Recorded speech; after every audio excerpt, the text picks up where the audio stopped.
Good morning, Karan. I think we have a mutual friend or a mutual. Shawn Michaels is my.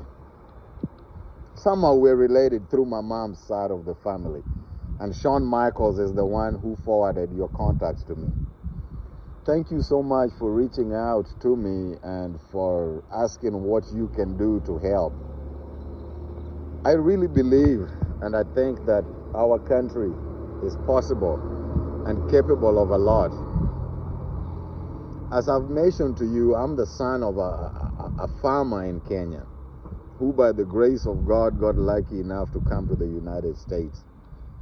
This is my place of business. It's nothing fancy. I still lack a lot. There used to be a building there one time that burnt down, and because I had no insurance, that was a loss. I started all over from scratch. I built that after the building burnt down. I'm building it up. I'm putting a bathroom in it right now.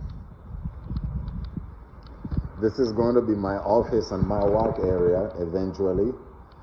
And this is what I had to do to get what's called a certificate of occupancy so that you can have an office and a business area to operate. If it was not for the infrastructure of this country, I would not survive. I would survive, but maybe not as well off as I am. And when I say well off, please don't misunderstand me. I'm poor by American standards, very poor. I live below the federal poverty guideline. But yet look at what below the federal poverty guideline looks like. I mean, imagine if mechanics in Kenya could do something similar. Or forget mechanics, the average citizen. I can get in my vehicle in Nairobi and go to Kisumu, pick up a vehicle on a trailer and bring it back to Nairobi. Dude, that changes a lot in how you can survive and how you can make things work. If I'm a cobbler, I know that, hey, my 5 shillings is enough to get me one matatu, and in 10 minutes, I'm at my corner where I need to fix shoes. That's what makes people grow when things grow. When you're trying to grow and you're looking at the one car that you have to make your living, I'll drive it back and forth from Ahero to Kisumu. In about 3 months, that car needs shock absorbers. That car needs brakes. The wheels and the rims are bent from potholes. And not only that, the roads are so small. It's a trick and a challenge driving in Kenya safely. And it is killing the youth at a high number.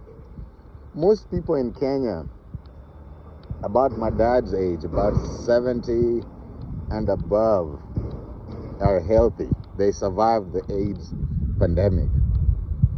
People about 55 years of age to about 40 years of age, there's about 80% of them wiped out by the AIDS pandemic.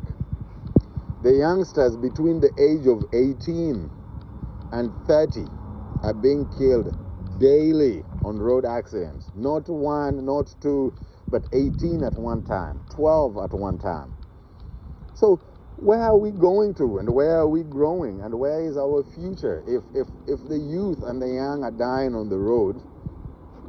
Women cannot give birth in hospitals because I have personally seen Nyanza General Hospital in Kisumu, a woman in labor that could not give birth because they had no medication for the surgery. And yet I have also had the privilege of seeing the governor's office in Kisumu. Oh my God, you wouldn't believe the two things exist in the same country.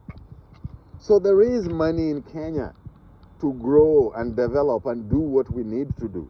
It is just being misused, mismanaged, and mishandled by a few corrupt individuals. That is, I grew up in a Kenya that supplied Nyayo milk to every child in the country. Now let me tell you the difference a full belly makes. I work here on these cars by hand every day, and I pull things off. It's hard to work on these things when you're hungry. It's even harder to think when you're hungry. So hats off to President Moi of Kenya. He fed the nation. He did something. Hats off to President Moi.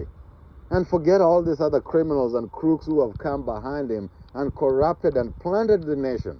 There are people living in Kenya like the kings of London don't live. Anyway, Mr. Karen, thank you so much for reaching out. I would like to do something in Kenya.